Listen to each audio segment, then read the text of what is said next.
How would you react? You've reached Talking with Dr. Terry, 180 Seconds to a Better You, message number 571, and I'm Dr. Terry Wurzbacher. Integrity means there's no gap between the public you and the private you. The other day I was at an appointment with my kidney doctor, and as often happens, the staff doctor asked me if it was okay if a resident interviewed me, and of course I said yes. He told me my creatinine, which is a measure of kidney function, was 1.8, and I was surprised. He said, yes, it's been stable. Last time it was 1.7. I kept shaking my head, wondering how I could have messed that up. I thought it was stable around 1.2 and was concerned that it was elevated. We kept talking and I kept expressing my confusion. All of a sudden he said, "Oh no, you were right. I owe you the biggest apology. I was looking at the wrong values." He had a tab open for another patient. That happens to all of us on our browsers. The poor guy was mortified. I was mesmerized though. One, by his height. He's 6'8" to my 4'11", but that had nothing to do with my lab values. And two, that he was so honest.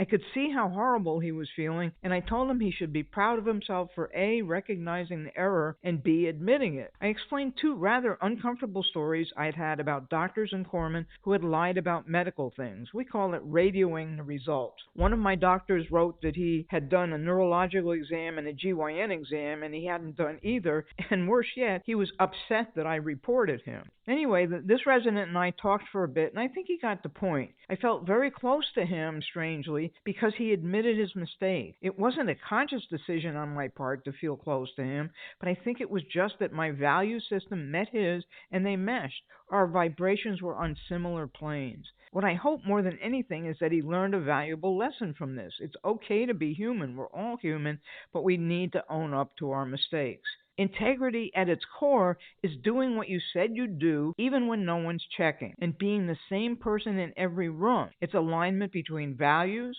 words, and actions. It's not perfection, it's consistency. Here's some example in some other fields. In business, I was surprised about this when I looked it up. Costco kept the $1.50 hot dog, I guess they call it hot dog combo, for 40 years because they promised it even when it made no financial sense. In journalism, when they run the correction, not just the story that got the original clicks. And in parenting, following through on the consequences you threaten, even when you're tired and it'd be easier not to do so. Just about everyday life, returning that extra change the cashier gave you by mistake. Nobody's watching. You do it anyway. Integrity is what you do in the dark. Reputation is what people think of you. Virtue is its own reward. The Stoics argued that you don't act with integrity for the outcome. You act with integrity because it's who you are and who you've decided to be, and the outcome is irrelevant. Have a diamond day.